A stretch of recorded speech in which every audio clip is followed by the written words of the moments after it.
সবার আগে জানাই আপনাদের সকলকে ধন্যবাদ আমার কম্পিউটার অফিসিয়াল স্কুলের পক্ষ থেকে। এবং আজকের এই ক্লাসে যে বিষয় নিয়ে আলোচনা করব সেটা শুরুতেই আমরা জেনে নেব।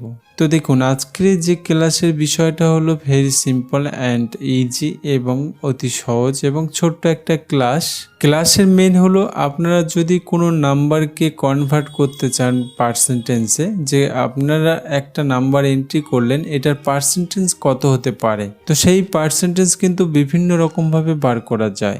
আজকে আমি এই ক্লাসে দেখাতে চাই যে আপনি খুবই সহজে নাম্বারকে কনভার্ট পার্সেন্টেজে কিভাবে করবেন। ওকে, তো আজকের ক্লাস চলুন শুরু করা যাক ছোট্ট একটা ইন্ট্রোর সঙ্গে।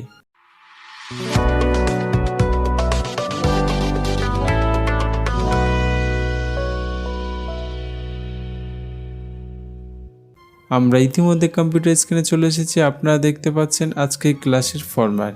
আজকে এই ফরম্যাটে মেন বিষয় হলো আমরা যে নাম্বারগুলো করেছি এর পার্সেন্টেজ কনভার্টভাবে পার্সেন্টেজ কিভাবে করব। ওকে, অতি সহজে আপনারা একটু দেখে নিন। আমি প্রথমেই আমরা এই ফর্মুলাগুলো ডিলিট করে দেবো। তো দেখুন, আমরা মুছে দেওয়ার পরে আমরা প্রথম থেকেই করব। তো আপনারা দেখতে পাচ্ছেন যে কিছু কিছু নাম্বার আছে, এই নাম্বারের এই চারটে বিষয়ের পার্সেন্টেজ কত হবে। ওকে, তো পার্সেন্টেজ আমরা কিভাবে বার করব, যে সেটাতে আমরা পার্সেন্টেজ বার করব সেটাতে অবশ্যই সিলেক্ট করতে হবে। অ্যান্ড সিলেক্ট করার পরে আমরা ইজিকল দেব। ইজিকল টু দেওয়ার পরে আমরা সেই সমস্ত নাম্বারগুলো সিলেক্ট করে দেবো, কিন্তু তার আগে আমাদের যোগ করতে হবে। ওকে, তো ইজিক্যাল টু আমরা সাম দেব। ওকে, অ্যান্ড সাম দেওয়ার পরে ফার্স্ট ব্র্যাকেট করে আমরা সেই সমস্ত নাম্বারগুলো সিলেক্ট করে দেব। ওকে, সিলেক্ট করে দেওয়ার পরে কিন্তু আমরা ব্র্যাকেট ক্লোজ করে দেব। ওকে, অ্যান্ড ব্র্যাকেট ক্লোজ করে দেওয়ার পরে আপনি দেখতে পাচ্ছেন যে এখানে কিন্তু চারটে নাম্বার চারটে বিষয়ের উপরে কিন্তু পার্সেন্টেজ বার করা হচ্ছে।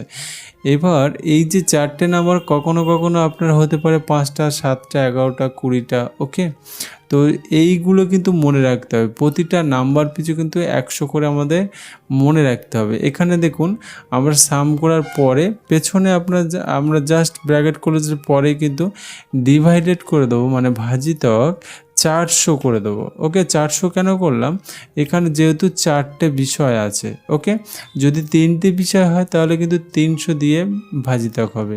এইভাবে কিন্তু ভাজিতক করে নেবেন। এবং যদি বেশি হয় 9, 10, তাহলে 10 হলে 1000 হবে। ওকে, তো প্রতিটা বিষয়ের উপরে প্রতিটা নাম্বারের উপরে কিন্তু 100 করে, যেহেতু আমরা 100-র মধ্যে পার্সেন্টেজ করতে চাইছি। ওকে, অ্যান্ড আমরা এন্টার করে দেবো। এন্টার করে দেওয়ার সঙ্গে সঙ্গে আপনি দেখতে পাচ্ছেন আমাদের ফর্মুলা কিন্তু এসে গেছে, কিছুটা এসে গেছে, এখন পুরোপুরি আসেনি, এটা পার্সেন্টেজে কনভার্ট করতে হবে। তো আমরা এন্টার করার সঙ্গে সঙ্গে কি করব, সেই সেলটাতে সিলেক্ট রেখে আমরা কিবোর্ড থেকে Ctrl+1 প্রেস করব। ওকে, কিবোর্ড থেকে Ctrl+1 প্রেস করার সঙ্গে সঙ্গে কিন্তু এই যে ফরম্যাট সেলস অপশান চলে আসবে। এখান থেকে আমরা পার্সেন্টেজে ক্লিক রেখে আমরা ওকে করে দেবো। ওকে, সিম্পলি ওকে করে দেওয়ার সঙ্গে সঙ্গে আপনি দেখতে পাচ্ছেন যে আমাদের পার্সেন্টেজে অ্যাপ্লাই হয়ে গেছে। ওকে, এই পার্সেন্টেজটাকে এবার আমরা এখান থেকে উপর থেকে ড্র্যাগ করে নিচে এনে দেবো। অ্যান্ড আপনি দেখতে পাচ্ছেন যে আমাদের পার্সেন্টেজ কিন্তু বেরিয়ে গেছে। ওকে, আমি আশা করব ক্লাসটি খুবই সুন্দরভাবে বুঝে গেছেন, খুবই সুন্দরভাবে প্র্যাকটিস করে নেবেন। এবং এই ক্লাসে যদি কোনো সমস্যা হয়ে থাকে আমাকে অবশ্য কমেন্ট করবেন। আপনার মূল্যবান সময় দেওয়ার জন্য ধন্যবাদ, এবং আমার পরবর্তী ক্লাস নিয়ে আসা পর্যন্ত আপনারা সবাই ভালো থাকবেন।